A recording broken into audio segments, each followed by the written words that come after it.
Hello everyone. So today we have the part 3 of derived algebraic geometry by Ilker Kadri Berktav. So please take it away. Okay, thank you. So let me remind you what we did essentially very briefly in these previous lectures. So essentially, first of all, we learn how to describe an infinite category. Right? So we have possible ways. I don't know, one of them is using simplicial sets. For instance, you can define an infinite category as a certain what we call Kahn complex, right? So weak Kahn complex. And what else we learn? We also learn it's kind of can be defined using topological categories. This is one way. And another way is, if you are lucky enough, if you have a model category structure, you can also specify the infinite category by just, declaring your weak equivalences. Okay? So these are basic approaches. And also last time, we discussed a very particular category, CDGA. So I use this notation. This is actually for us an infinite or just a category of commutative differential graded K algebras. Okay, so we have this infinite category. So let me remind you what kind of objects we have. For objects, so we use this notation, AD. Okay, so by this notation, we mean the following. So this A is, first of all, D is your differential, or if you like, a derivation of degree 1. So meaning will be clear in a minute. So derivation of degree 1 and square 0, right? So D square 0. So you have something like this interior differential.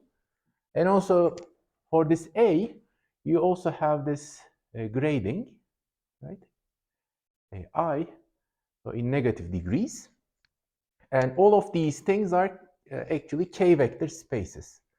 Okay, K vector spaces for each I. So you have this grading, and you also have a multiplication, right?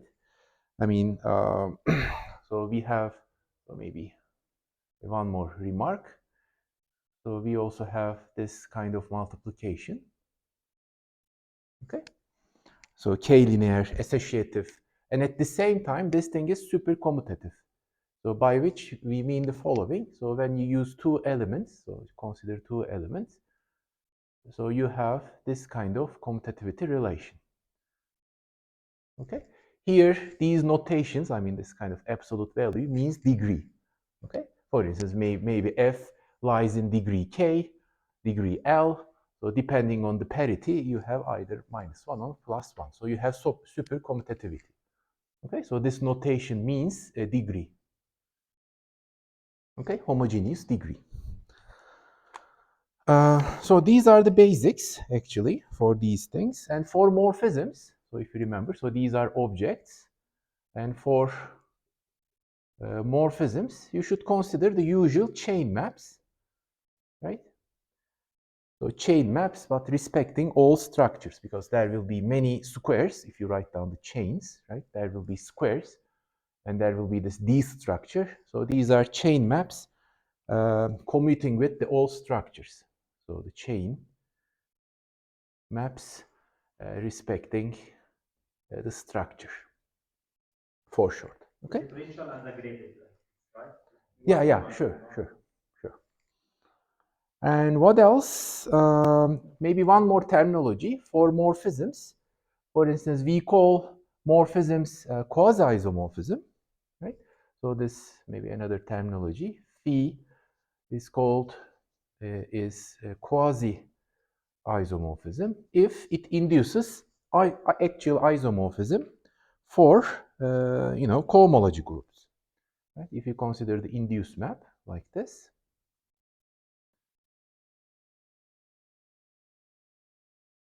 Right? So this is actually isomorphism. Okay? So itself is not an isomorphism. Of course, there are, many maps, right? For each degree you have map, right? And these maps are not necessarily isomorphisms, but when we consider the induced map, you should have the isomorphism, right, for these cohomology groups for each I is negative. And so these are morphisms. And also, since we say this is an infinite category, but for us, since we are not going to prove anything, so you just so this data is enough for us, but we also have weak equivalences because this category actually carries a natural model category structure. Let's say just for the choice. I mean, it's a convention. But at least, I mean, sometimes people use the positive version, but there are at least some technical details, what we call Dalt-Kahn correspondence or something like this. So when we relate these things by certain spaces, higher spaces, at least you need either positive or negatively graded. So it really depends on your convention. But let's say for us, we use this one.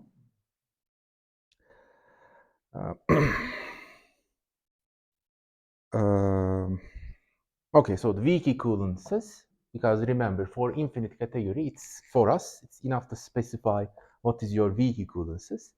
So these are our quasi-isomorphisms. Okay, so therefore we are going to formally invert these quasi-isomorphisms. So therefore, if two things are quasi-isomorphism, for us they are equivalent. Okay, so we have this very particular category. So let's discuss what kind of concepts we can associate to that category. Okay, so some concepts. Okay, and our aim is using these things. We wish to construct certain topological spaces, what we will call higher spaces, and we also want to construct geometric structures on those things. Okay, so we want to describe these kind of constructions, but to this end, let's discuss what kind of concepts we can induce by using these CDGA. So first concept is what we call a derivation of degree k. Okay, in general from A to M. Okay, so this A is, let's say, a CDGA. Okay, so let me just use this notation for short. Of course, I mean this one always. And this M is, let's say, an A module. Okay, let's say we have an A module. Okay, so you can define derivation of degree k from A to some A module M. So this consists of two things. First thing you should specify, this is actually a K linear map. A K linear map. Okay, something like this. But K linear map of degree K. Okay, so what is the meaning? For instance, if you look at the image of, let's say, Fi, some degree I element, the image will be in M module over A, you would say module over module, A module. A module, A module. Yeah. And this the A means this one. This A, this A. This is just A module. Okay. It's an A module. Good, so degree K linear map means when you consider, for instance, some element of degree I, homogeneous degree from A, when you look at the image, so it's kind of K shifted like this. Okay, so we have a K linear map, and of course we have a natural, I mean Leibniz rule, you know, but kind of a graded version. Okay, so you should expect to see something like this. But we have some extra K here, be careful, F delta G. Okay, and the absolute value means, remember, the short way of saying the degree of F. What is m to the I plus K? M is a module. Mm-hmm. This is also, you also have a graded module. This is also graded. But you also have gradation over here. but also you have this A action on that thing, so you have an A module. Okay? Yeah, maybe I should say, maybe I should write dg, I don't know, dg. I mean, for short, let me just use this, but this is dg. Okay? You're right. Good, so we have this notion, derivation. For instance, when you take m to be a itself, so therefore, for instance, the natural derivation of this one. So therefore, this d actually respects this definition when m is a. Okay, so therefore, this is the reason I just write here, derivation of degree 1. Okay, it satisfies these conditions. But now, so here is the important observation. There is what we call universal derivation. So this is very similar to usual commutative K algebras. So remember, we have a gradation, but for commutative K algebras, we also have the same thing. So there exists what we call universal derivation. Okay. In general, this is of degree 0. Okay. Into what we call A module of Kehler differentials. Okay. Into the A module. So it's a very particular M. So we are just changing M in a very particular way, A module or of Kehler differentials. Okay, and the notation is something like this. So I will describe the meaning. And for us, this delta will be something like this from A to this. So I will tell you how to define this module in a minute. So let's say for each f, it maps to f tensor 1 minus 1 tensor f, and this is an element of I over I square. Okay? So maybe you are familiar with these kind of constructions from the usual algebraic geometry. But what is this I? Where this I is the kernel of this natural map A tensor A to A. Okay? So it does actually, I mean, it acts the way you may guess. So it's like Fi tensor Gi, it maps to Fi Gi. Okay, use the multiplication in A. Okay, and if you analyze the kernel, you will see that the kernel generated by this element. So therefore, this scalar differential can be defined like this. Okay, this is one way. I mean, of course, you need to prove many other things. You need to prove bilinearity, and you need to prove this. The second condition holds, but when you consider in our in this quotient. But maybe this is not that much intuitive. So alternatively, I don't know, one way of seeing this module of Kehler differential, I mean, actually they are like analogs of the usual one forms, right? So as the notation suggests, if you are familiar with this notation from differential geometry, right? This is just one forms. But this is just the algebraic version of it, if you want. So alternatively, this thing can be seen as a linear combination of the formal symbols, let's say symbols like this, okay, for A in A, and such that, okay, these, let's say, generators satisfies, okay, for instance, the usual expected relations, okay, something like this.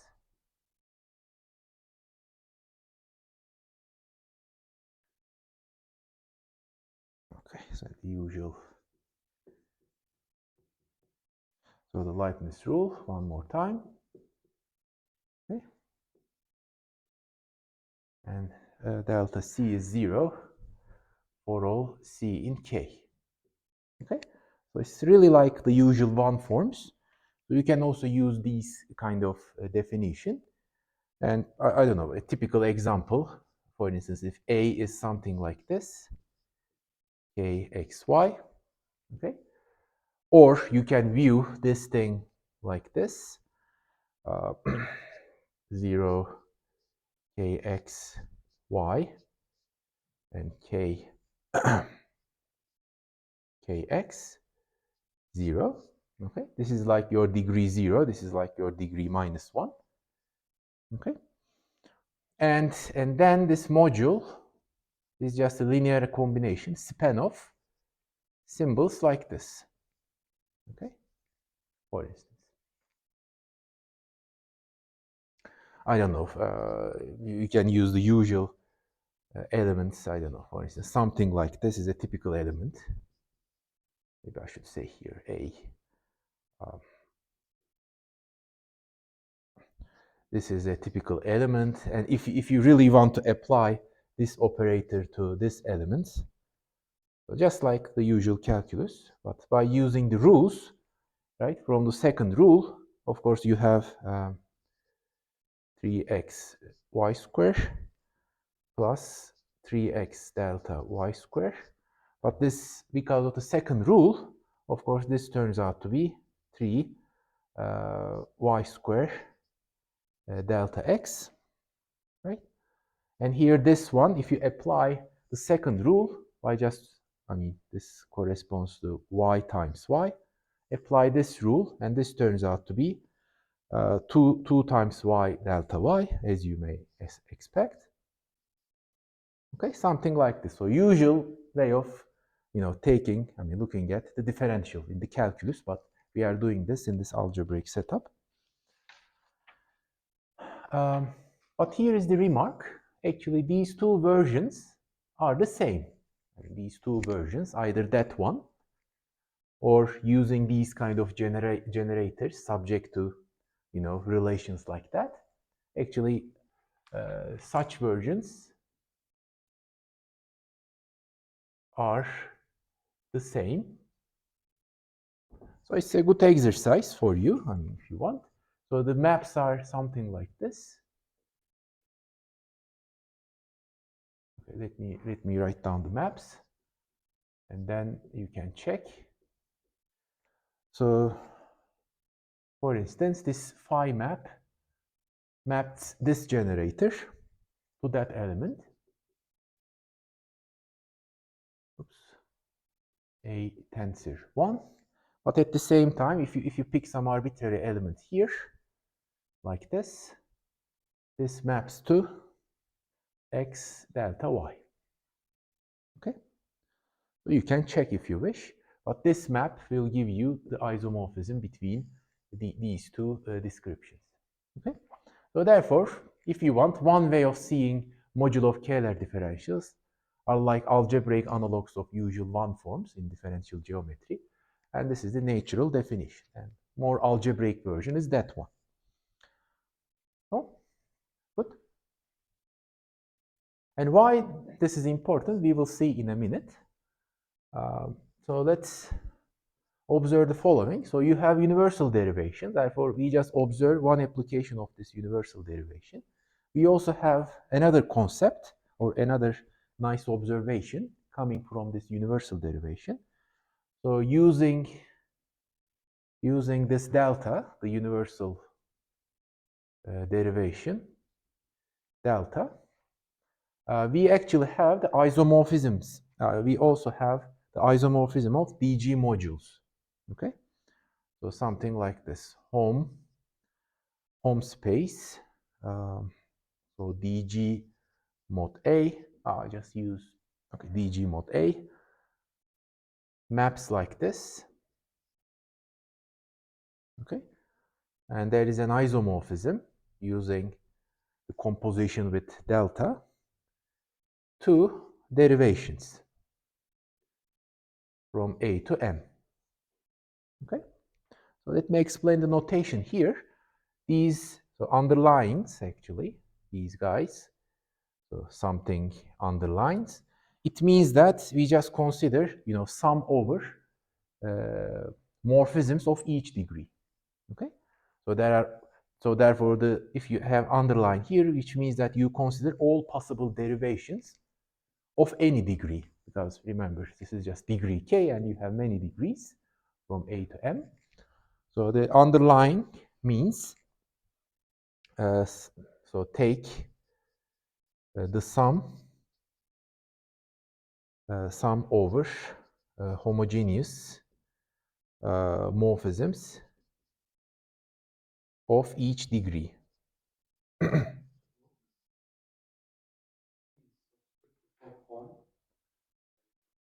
This one?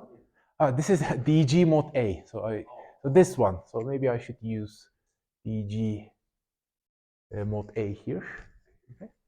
So this is an isomorphism of dg modules. Okay. Okay. This is good. Now this one is very useful. I mean, if you look at carefully, I mean, in a minute, you will understand why this is very useful and natural. Maybe you may recognize this isomorphism. It has a geometric interpretation. We will see in a minute. And it will be very useful for us, for our constructions.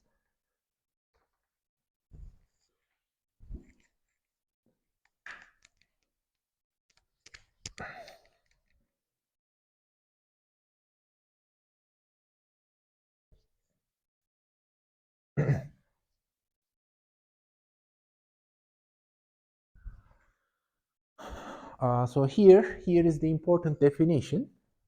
So let's take M to be A. Okay, let's say M is A. So derivations from A to A. So definition.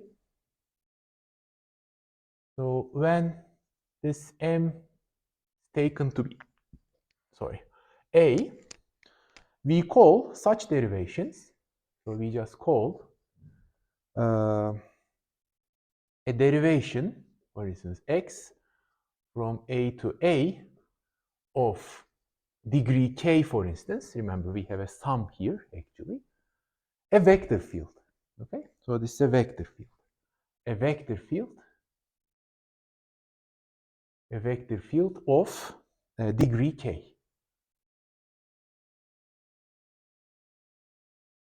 Okay, so remember, in differential geometry, I mean, if you want to see the correspondence, in differential geometry, we have a manifold M, and we have a smooth functions on M. And a vector field on a manifold is just a map from C infinity M to C infinity M.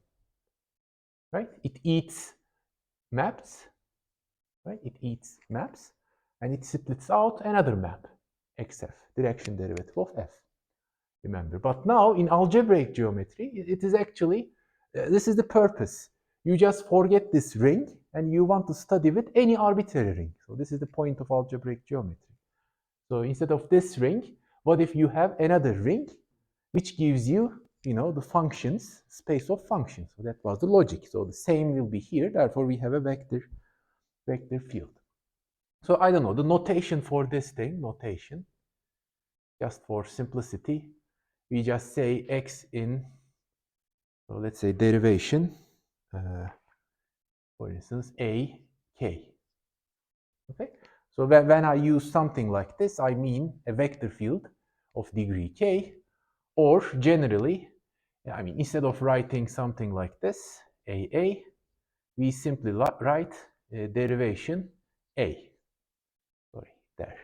So when we put m equals a, instead of writing something like this, so I consider all possible vector fields, of any degree, space of all possible graded vector fields. And why this is important? So here is the geometry. So later, to be clear, but later, for a nice CDGAs, for a nice A's, this modulo of Kähler differential will be our cotangent complex. Okay, this will be our cotangent complex. And then, if you look at carefully, now using this isomorphism, so derivation A is by definition, right? This is like hom omega 1A. So instead of M here, instead of M, just put A,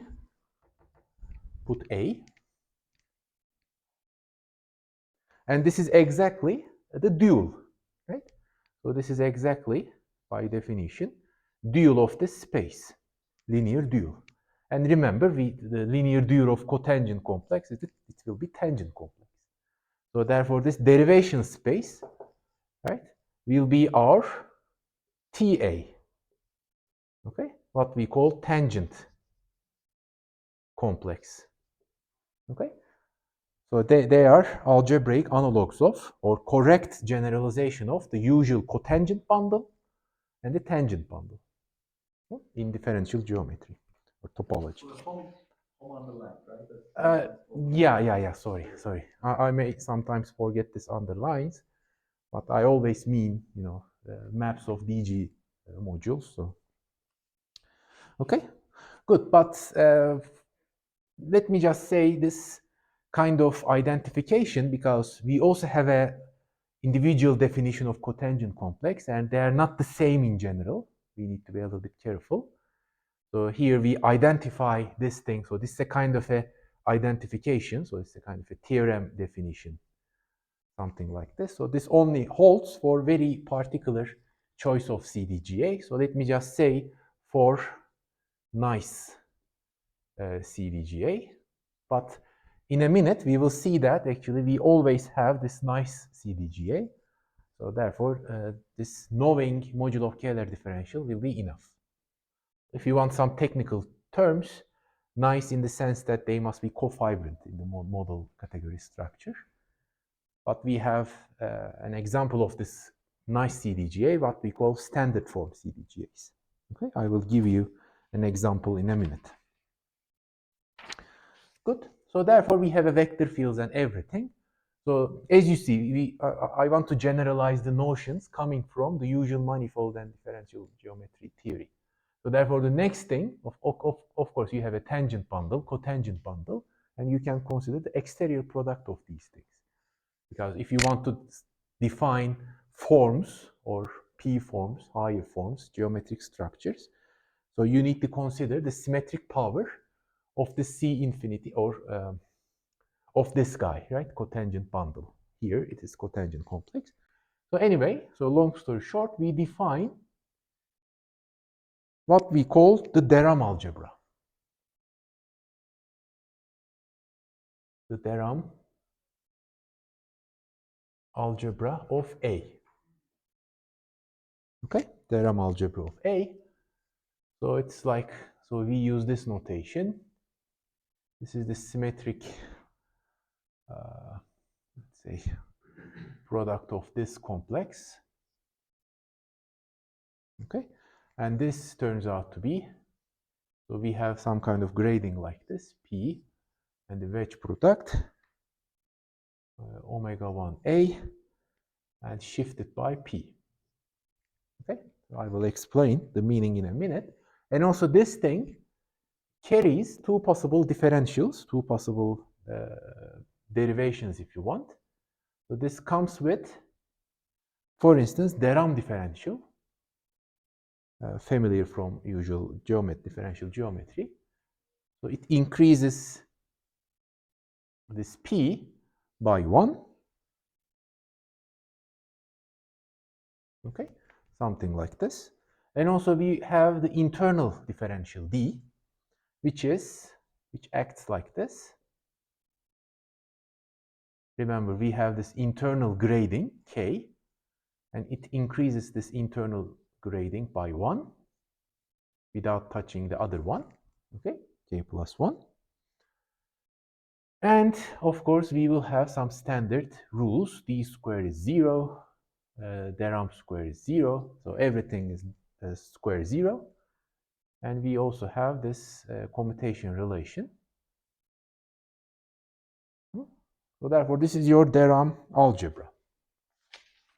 But if you look at carefully, this defines a double complex.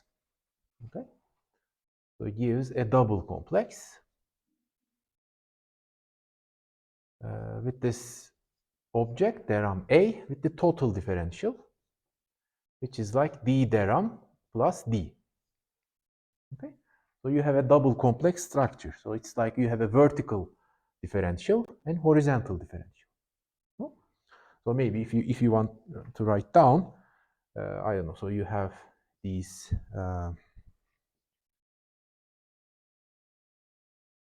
So these things, for instance, it goes like this.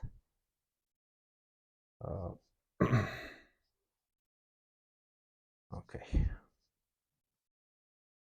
K plus 1, P plus 1. So this is like your theorem. And also you have you have this D. Maybe you have K here, P here, and you have a theorem here.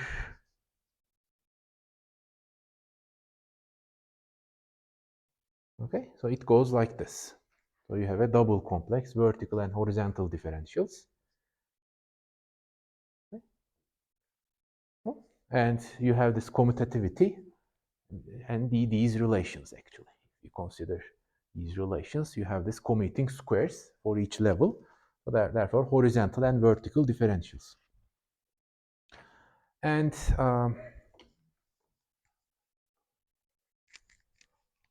what else?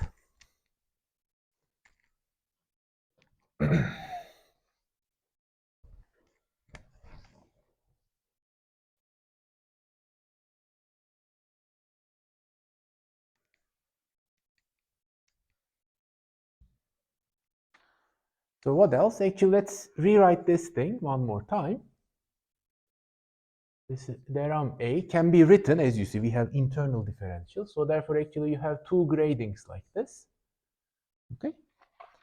So one of them is P greater than 0, and you have K less than 0.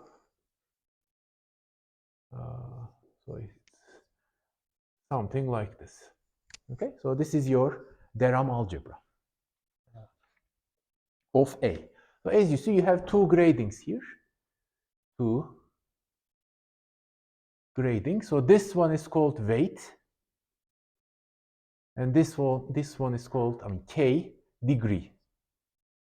Okay, or internal degree if you want, weight and degree. And therefore, this typical, for instance, this space, any element from this space is like degree. Its degree is K minus P because of the shift, K minus P, and weight P. Okay. So any element coming from this part of the space has degree that much, and weight is P. Okay. So why this is important? Because again, later to be, more clear later. Actually, if you consider the K cohomology classes, okay. So look at K cohomology classes of which one? Let's say this complex, but cohomology with respect to D. Okay, the internal differential. So therefore, you can observe something like this: HK. Okay, we are looking at K cohomology classes, or you can consider these things, so they are the same, by just using the shift. Okay, something like this. Actually, they have a very important geometric meaning. This is actually what we call space of P forms of degree K, okay, or K shifted P forms.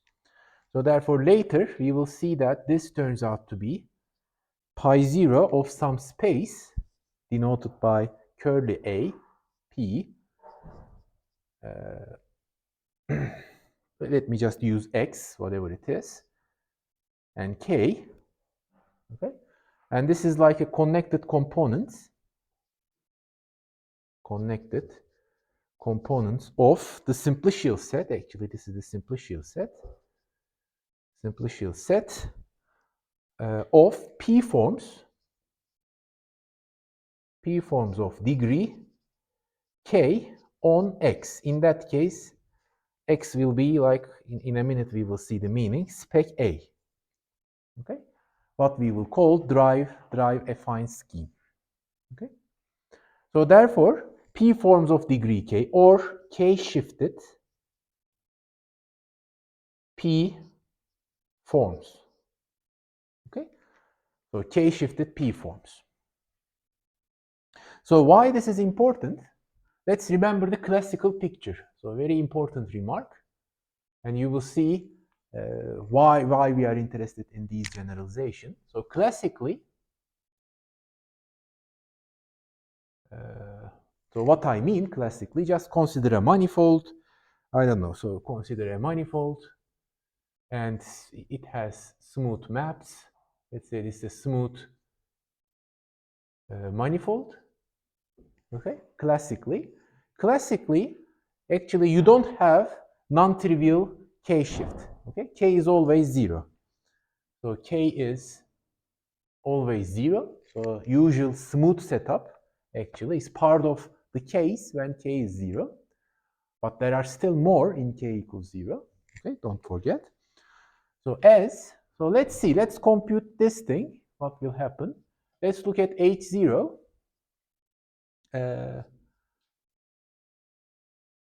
Exterior product. Remember, this corresponds to cotangent bundle, right? So this is like T star M and D. But again, don't forget, this D is actually 0 because there is no gradation in classical setup. You don't have any internal degree, okay? So because C infinity M is just only if you want to see this thing as a complex, it is only can be seen as a complex concentrated in degree 0. Okay, so it's like you have C infinity M here, and then all others are 0, 0, 0. So differential is 0. Okay, so therefore in classical setup there is no internal gradation like this. Everything is concentrated in degree 0. Therefore you have something like this, but this turns out to be sections of the cotangent bundle, and this is exactly how we define the usual P forms. This is like space of P forms on M. Right? And actually, if you want to employ this definition, I mean, it's actually P forms of degree 0, but we never see this degree 0 in classical level because it's always 0. So what's happening when K is not 0? Okay, so it measures actually how far you are away from smoothness. Okay, so this is the logic. So this occurs, this happens when pi what? Yeah. But in that case, I'm not using that part, so I only consider the usual cohomology level. But you're right, pi 0 of these sections. Maybe I should write down something like this. You mean this, right? And then this occurs actually in very, I don't know, maybe informal speaking. Let's say, I don't know, when we are away from smooth spaces.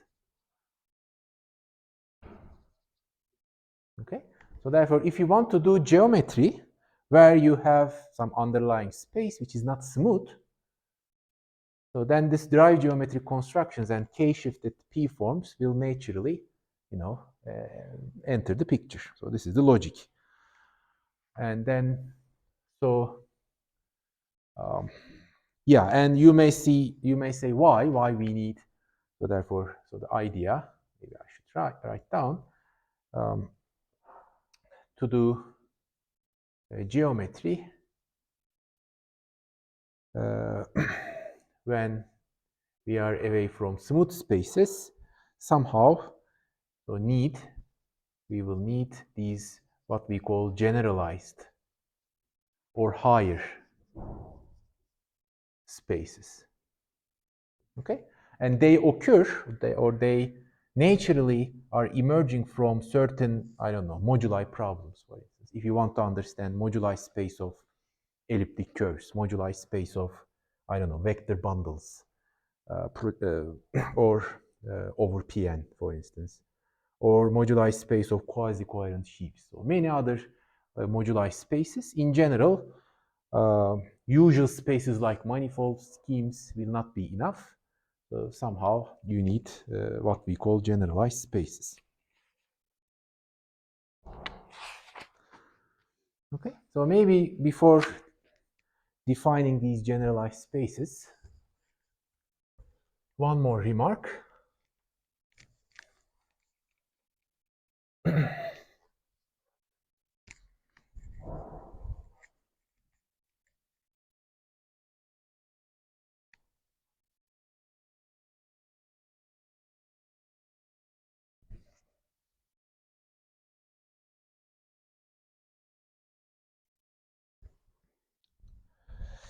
Maybe one more remark over here. So there are many other concepts you may, I don't know, define in this setup algebraically. So maybe another remark here. Concepts like, so I'm not going to do that, so we don't need them actually in the following discussion, but for instance, you can define the notion of a graded Lie bracket. Okay, it's also possible. And also you can define the notions like a contraction operator, contraction, because, you know, in differential geometry, it's really natural to contract, you know, a given P form by using a vector field. So therefore, this is still possible in that setup. You can define contraction. And also you can define Lie derivative. All of them turns out to be, they are like very particular derivations on this theorem algebra. Okay, so I'm not going to do that in details, but these notions are also possible to, you know, promote these notions from the usual differential geometry to this derived algebraic setup. And you can define them as a very particular derivations on this theorem algebra. Okay? But let's discuss how to describe these generalized spaces. Okay? So higher spaces. Okay?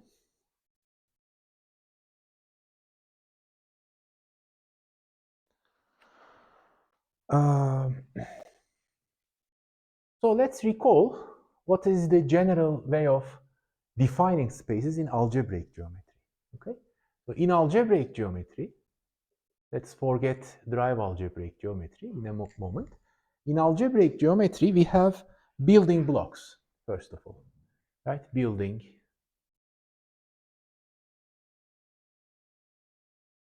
blocks, and we call them affine schemes, right? And we use the notation spec A. Spec A. And this A is just the usual commutative, in general a ring, but let's say a commutative K algebra, or just a ring, right? And this spec has an explicit description, right? This spec is not something mysterious. This is exactly, you know, can be explicitly computed. It's just a prime spectrum of a ring, right? So as a set, spec A is just a collection of prime ideals of A. So it's an explicit description. So just a prime spectrum of a ring. So we have this explicit description, and this space is called what we say affine schemes. Okay, these are called affine schemes. But actually, these are so building blocks. But the actual, I mean, the main objects are what we call schemes, right? Actually, what we call schemes, and in general, we use this notation as a ring space. So these are what we call schemes. And I don't know, very roughly speaking, I mean, maybe easiest way of saying the definition. So X is just a topological space locally modeled on affine schemes. Right? So just like manifolds, manifolds are locally Euclidean, and these schemes are just locally given by using affine schemes. So these are like topological spaces. So we have a Zariski topology, locally modeled on affine schemes. Okay, so therefore for any x, it comes with a cover, let's say spec A's. Okay, you will always have a affine cover. And as we discussed previously, this A is something like your C infinity M. Okay, it plays the role of C infinity M in algebraic setup. So therefore, given X spec A and affine scheme, the global functions on that thing, so the global functions on spec A is just A. Okay, therefore this is the reason we use, the elements will be denoted by using F. Okay, and we call them functions. And we have a fact also, so let me remind you. Actually, you have equivalence of categories. So there exists this equivalence. So this space can be used by using this symbol. So let's say the affine K schemes to the opposite category of commutative K algebras. Okay, commutative K algebras. Let us denote this category by this commutative K algebras. And we also have another functor spec in this direction.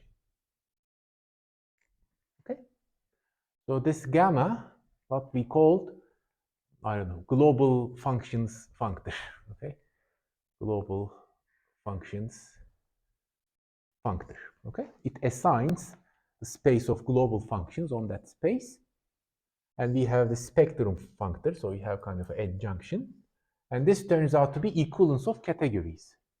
Equivalence of categories. So therefore, actually, the one way of defining affine schemes is like just consider this category of commutative K algebras, and the opposite category of this thing is actually how we define affine schemes. Okay, and this is a nice approach. If you look at carefully, the first approach, remember here, is an explicit construction, but this one is more categorical. So therefore, maybe this one cannot be, promoted to higher geometry, but this kind of approach can be easily generalized. It's really, you can use infinite categories, for instance. So therefore, we will focus on this kind of approach. So therefore, in derived algebraic geometry, so when we define spaces in derived algebraic, I don't know, so there are of course many technical details, but easiest and motivating way of defining spaces in derived algebraic geometry using this kind of approach. So in that case, our, let's say, algebra of functions will be A, but now A is from CDGA. No? And again, our building blocks, blocks will be spec A's. But now we have a problem here, how to define spec A, okay, in that space, in that case. So now this should be viewed in a categorical sense, okay? So this spec, using universal properties and everything, so we can make sense of this functor. So therefore, this should be viewed as, I don't know, or in categorical sense.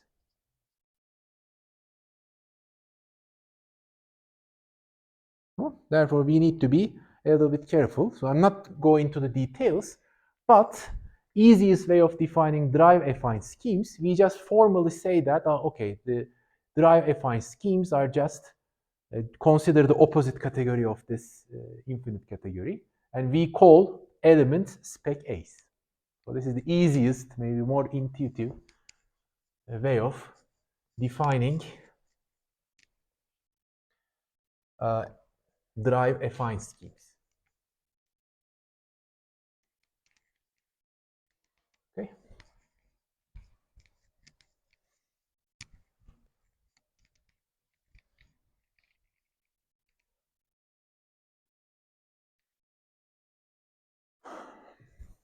So therefore, what we are going to do, of course, I mean, to understand the details in a more, I don't know, in details, we need to go back and check Lurie's books and everything. So it's a little bit too much to do in these lectures. So let's say, therefore, denote, this is what we are going to do, denote the elements in this opposite category, okay, formally by spec A. This is just what we are going to do. So we call them spec A, and therefore we denote this opposite category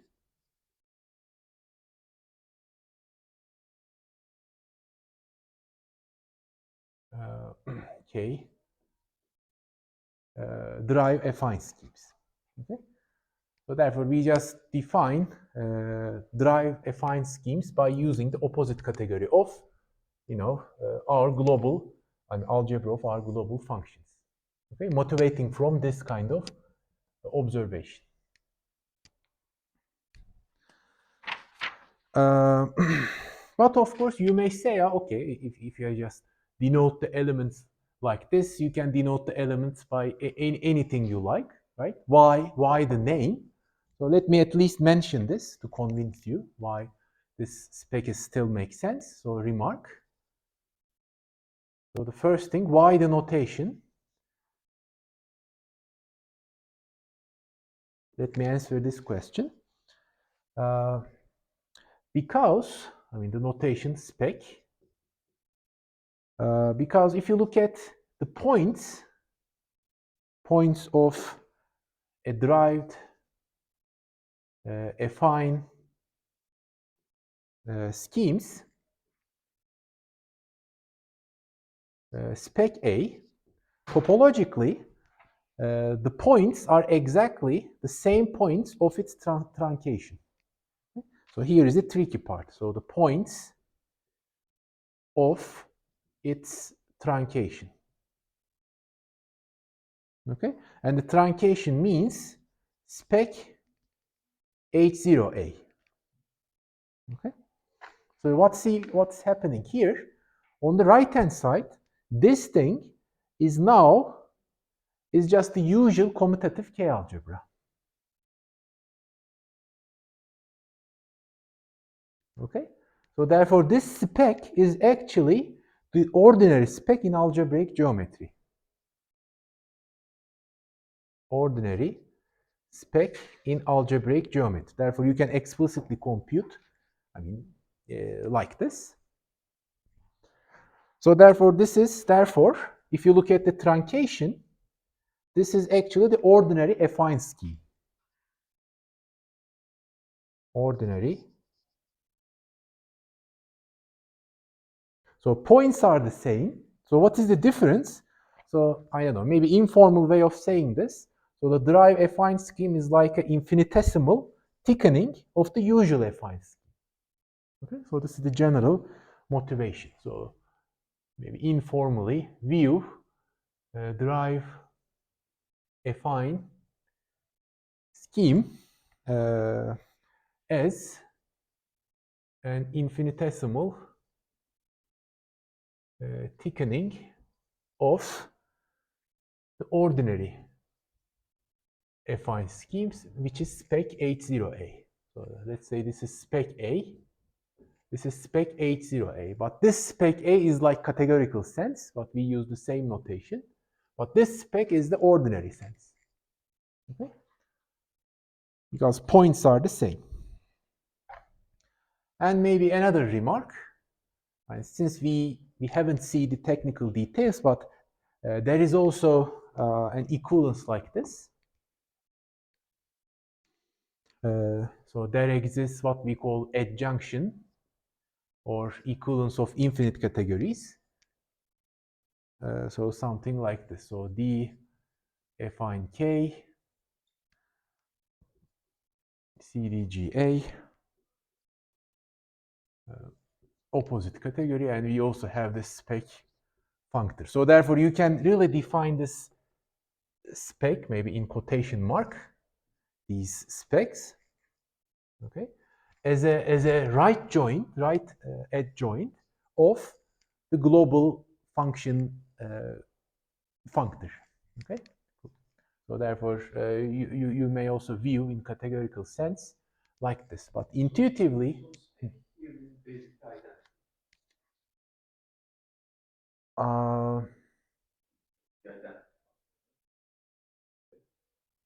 Identity functor. In that case, you mean? Yes, in this case, spec is just the identity.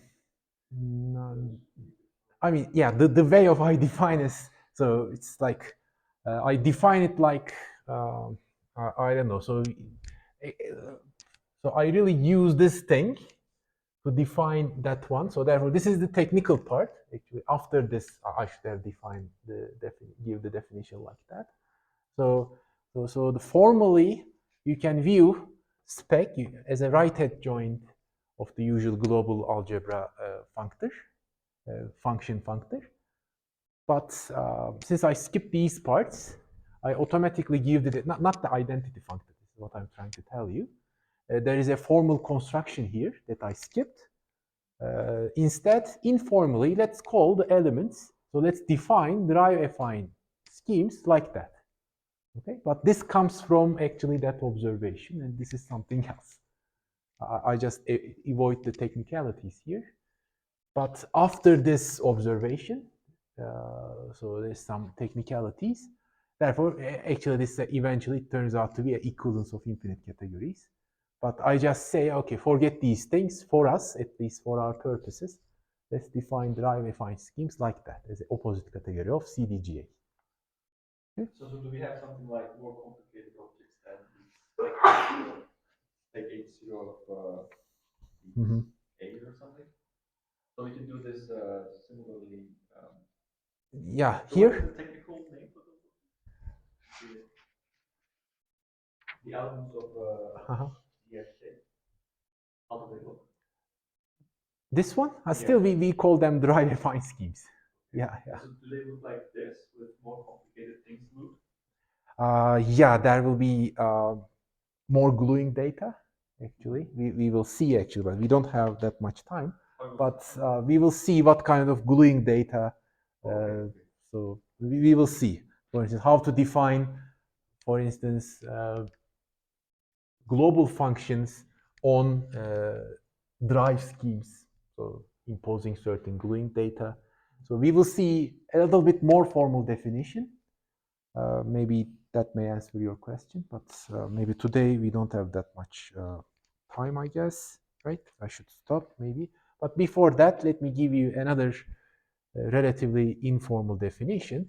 At least once you accept, okay, we have some kind of opposite category and objects are called derived affine schemes.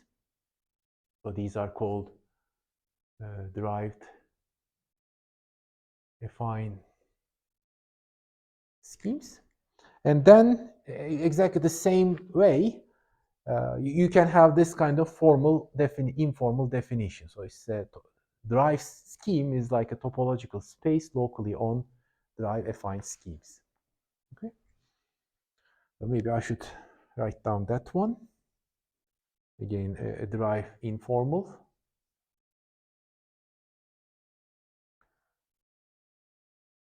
A derived scheme. X is a topological space locally modeled on drive affine schemes. Okay.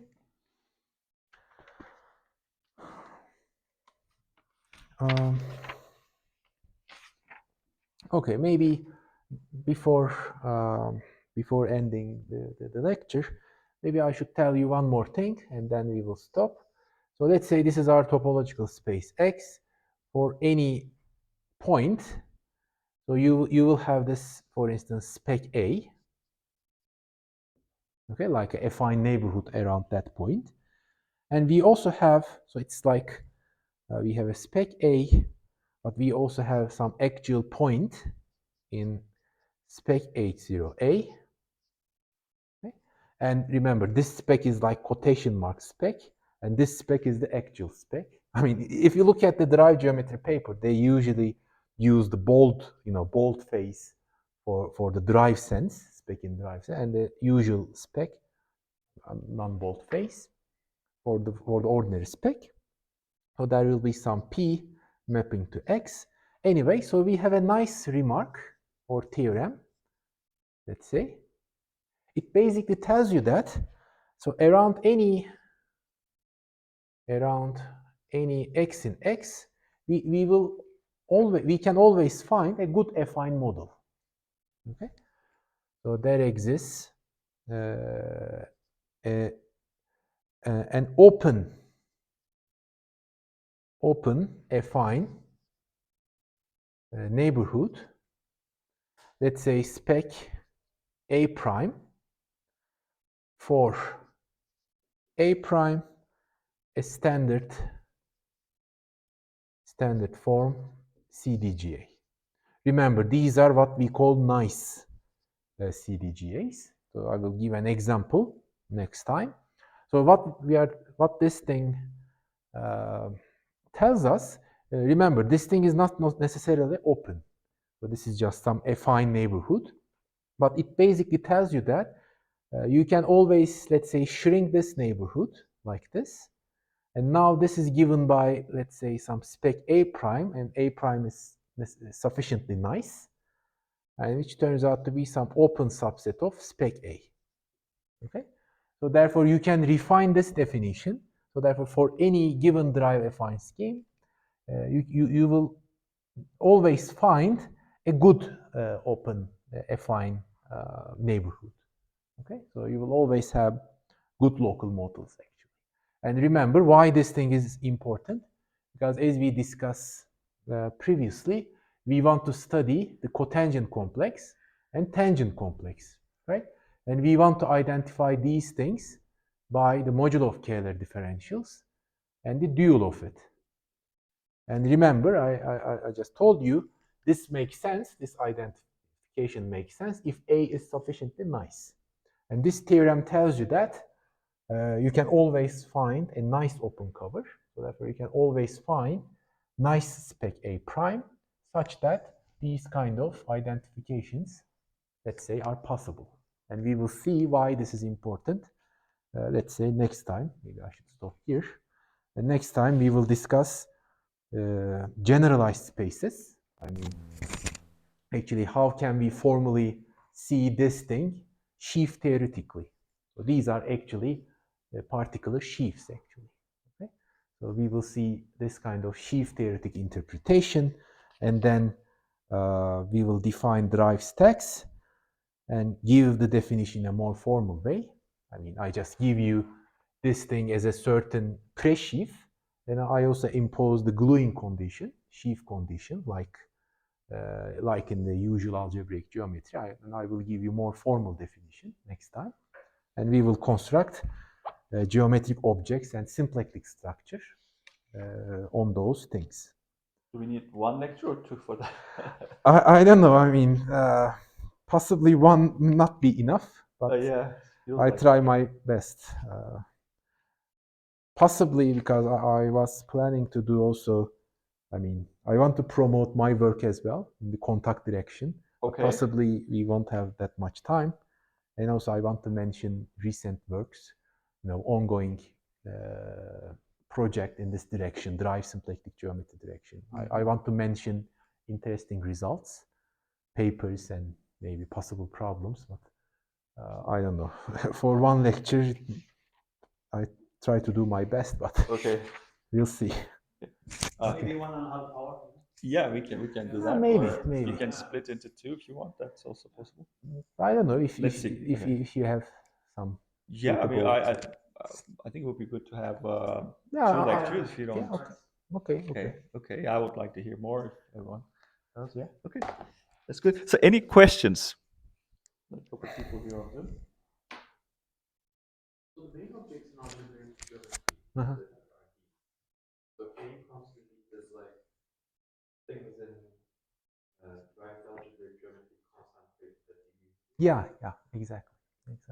When you have smooth schemes, they can be seen. I mean, you always have this embedding, so you can embed this category into this category of drive.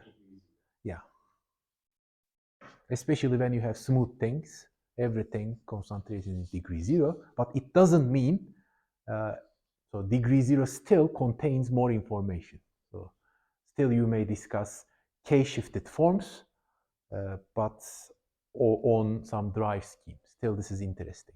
So therefore, not everything coming from the smooth category in k equals 0 case, but still it generalizes the smooth things. Every smooth thing lies in degree 0. Yeah, this is more or less the idea. So if something is not smooth, we will see these higher. Yeah. So, for example, Once you are away from smoothness, you should expect to see shifted forms. So a topological example would be a manifold quotient out by a group. For instance, So then it turns out to be some orbifold. Maybe it's a particular example of a stack.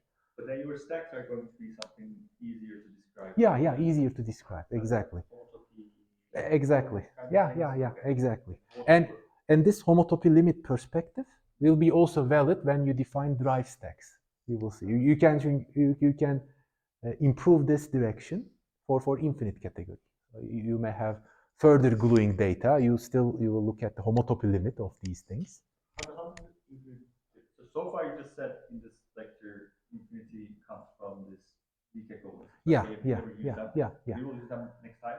In the definition, we will see. So everything will be up to weak equivalence. Take the perspective of these relative categories. Yeah, you're right. So we follow this relative category description. So enough to say just subcategory of weak equivalences for us. So this is just a particular example. But we will see, I mean, as you see, the homotopy limit kind of construction, we'll see in the next lecture. Also, when you define, how to define functions on a drive scheme, how to define quasi-coherent sheaves, coherent sheaves. So you always use the notion of a limit and colimit. So very similar to sheaf theoretical definition. I mean, remember the definition of a sheaf, right? You have a pre-sheaf, and also you expect to have a condition like this. So for any object, right, you have, let's say, the cover, right? And you consider all possible intersection. For instance, you want F to be a sheaf. It means that you consider FUIs, and then you consider double intersections, right? Something like this. If the limit of this diagram, equalizer, is FU itself, this is exactly corresponds to sheaf condition. And if you replace this thing by homotopy limit, and if you impose higher coherence conditions, right, then this will be definition of a drive stack. That's all. My feeling in the case of these orbitals that are looking at the fixed points, homotopy fixed points, or orbits. That's what I thought first. Looking at the orbits. Orbits plus you also keep the data of. I mean, they are same, for instance, up to something, but you also keep this data as well. So the number of ways they are the same, you also keep that data. So the orbifolds, okay, it's nice. You consider the orbits, it's good, but you also add the information that, so what kind of morphism you use to write down the equivalence between them. So therefore you keep the data of how they relate to each other at the same time. Therefore, not just orbit space, but at the same time, you remember the morphism, the isomorphism that you use at the same time. Okay?